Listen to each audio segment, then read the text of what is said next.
Talking about a revolution sounds. Don't you know? Talking about a revolution sounds like a whisper.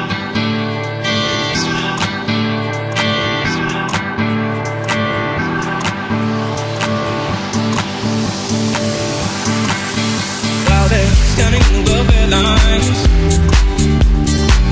crying the doorsteps of those armies of salvation, wasting time in the unformed lines, sitting around waiting for a promotion.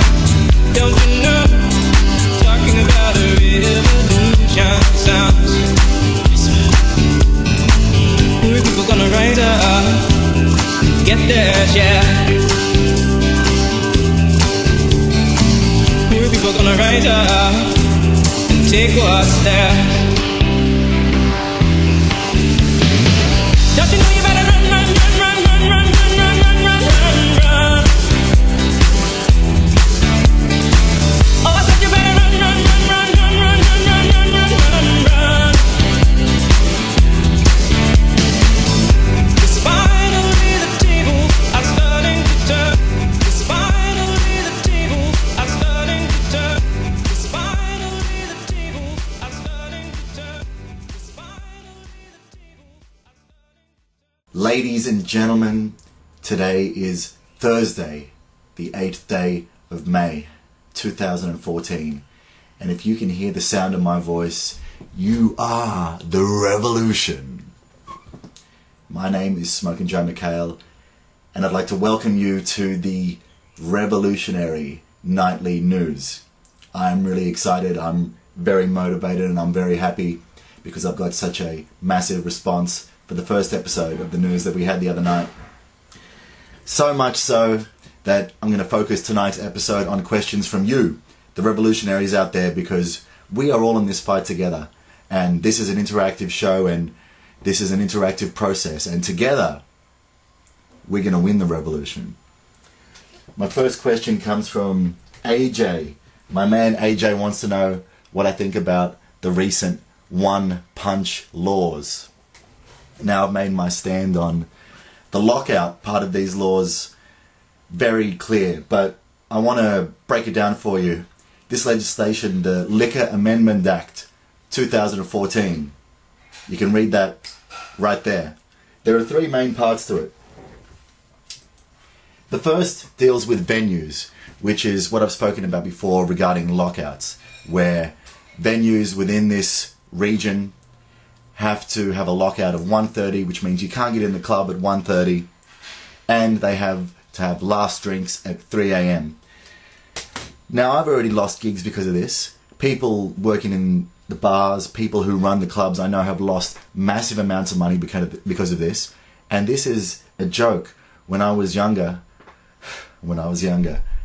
it would be a normal thing to stay out till 7 and beyond, listening to awesome music, meeting awesome people, living that. And that's been restricted for a whole bunch of Sydney kids. Their creative freedom, their artistic expression, their ability to dance and congregate and socialize has been taken away with these ridiculous laws.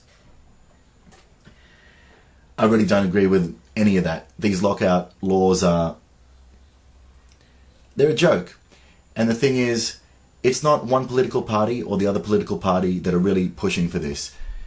The thing is, it's an agenda by the government, by the police state. They don't want you to be able to associate freely with other people. They want you to be sitting at home. They want you scared. They don't want you to be exchanging ideas with others easily and freely. The second part of these laws deal with antisocial behaviour. Now, this increases fines and penalties for things like offensive language. That increases from $150 to $500. Offensive behaviour, $200 to $500. Continuation of intoxicated and disorderly behaviour following a move-on direction from $200 to $1,100. And the maximum penalty for offence of continued intoxication and disorderly behaviour increased from $660 to $1,650. This is just more money grabbing from the government. This is more of an opportunity to criminalize people and to get them in the system. They don't want you to be able to afford to be able to take care of yourself. They don't want you to be comfortable. They want to be draining you with speeding fines, with jaywalking fines, with fines for offensive language. They want to tax you. They want to squeeze you. They don't want you around. They're eugenicists. They don't want you to live comfortably at all. Now, the third part of these laws, which is what AJ was touching on, especially are the part of the laws to deal with assaults. Now, the Crimes Amendment introduces a new offence known as one-punch assaults, being where a person unlawfully assaults another who dies as a result, and attaches a 20-year maximum sentence. But on top of that, there's also an 8-year minimum sentence if the person is affected by drugs or alcohol.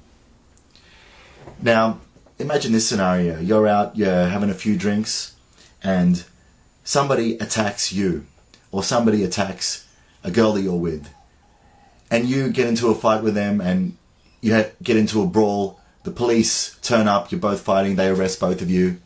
He ends up dying because of his injuries. You're going to go to jail for 8 years as a minimum if you're found guilty of that offence.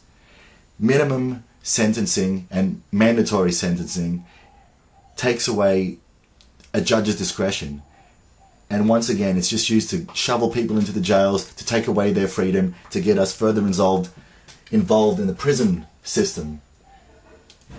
Now, to quote the president of the New South Wales Bar Association, Philip Bolton, he's also spoken of the measures, saying mandatory sentencing is a one-size-fits-all form of justice, which fails to take into account the individual circumstances of each case.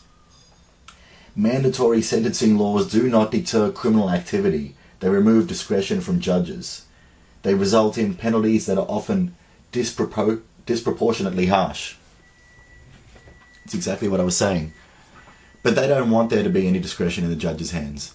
They want you in the criminal system. So on all three fronts, dealing with the venues, with the lockout laws and the last drinks, dealing with the antisocial behaviour segments, and dealing with assaults.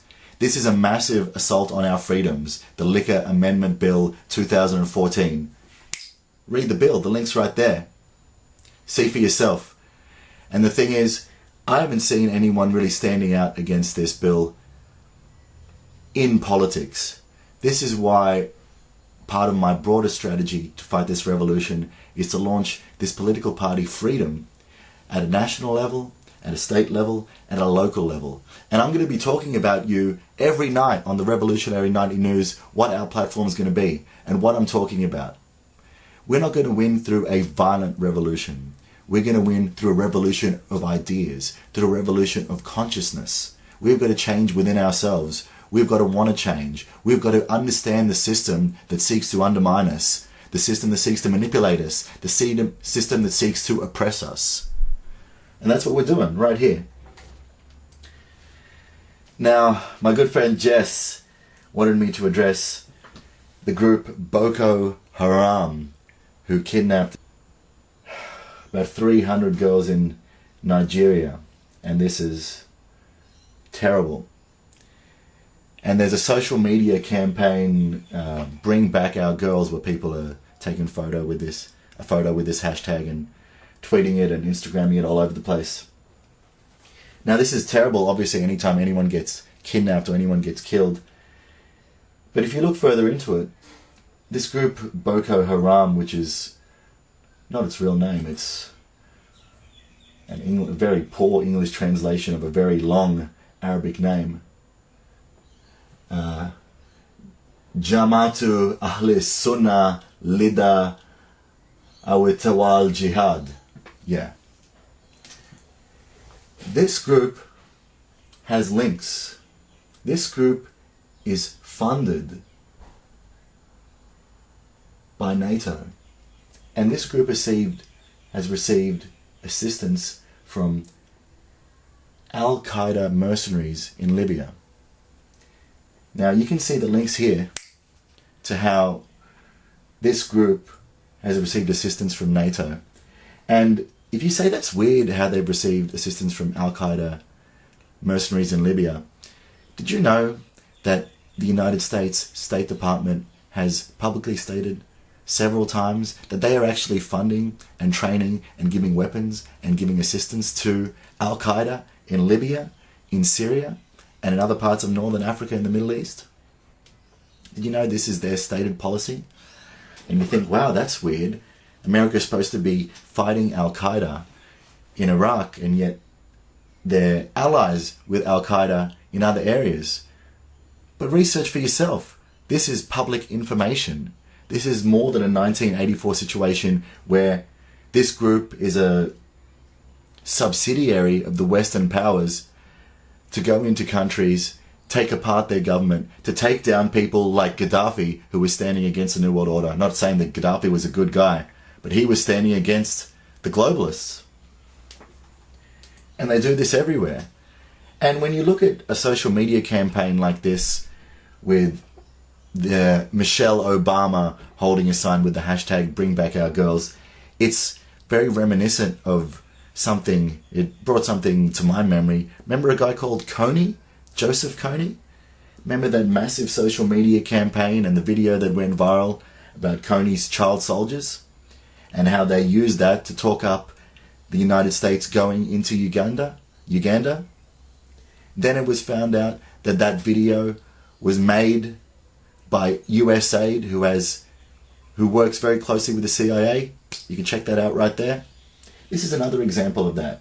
This is another example of propaganda being used for the United States to send troops into Nigeria. This has been done again and again and again and again. 9/11 was an inside job. 9/11. Now it gives the United States an excuse to go into Afghanistan. And 13 years later, they're still there. They're still in Iraq. This is what happens with false flag attacks. And this is another false flag attack. I'm not saying that America kidnapped these girls or that the Western powers killed these girls. What I'm saying is they fund the groups that do this. They fund sectarian conflict. And all they want for us to do is fight each other. It's a divide and conquer strategy. Read The Project for the New American Century, released in 2000. Read it right there. It talks about the need for a new Pearl Harbor to unite America, to allow them to go into the Middle East. And what happens about a year after that? September 11. All of this is documented.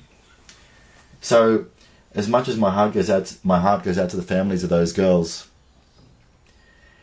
and those girls especially, we need to look further into these things and see who's funding these groups. Excuse me, I'm going to switch the light on. The sun's going down.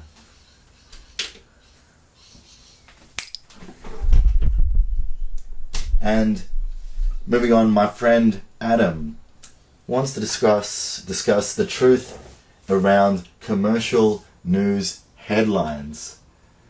Now, what I'm going to do is, I haven't checked out this news website today. I'm going to go to news.com.au, which is a news corporation, News Limited funded news website. Now, Adam, to answer your question, the truth about commercial news headlines can be summed up in one word, which is distraction. It's just an absolute distraction from the rampant corruption and murderous rampages of the people in government. So what's happening on news.com.au?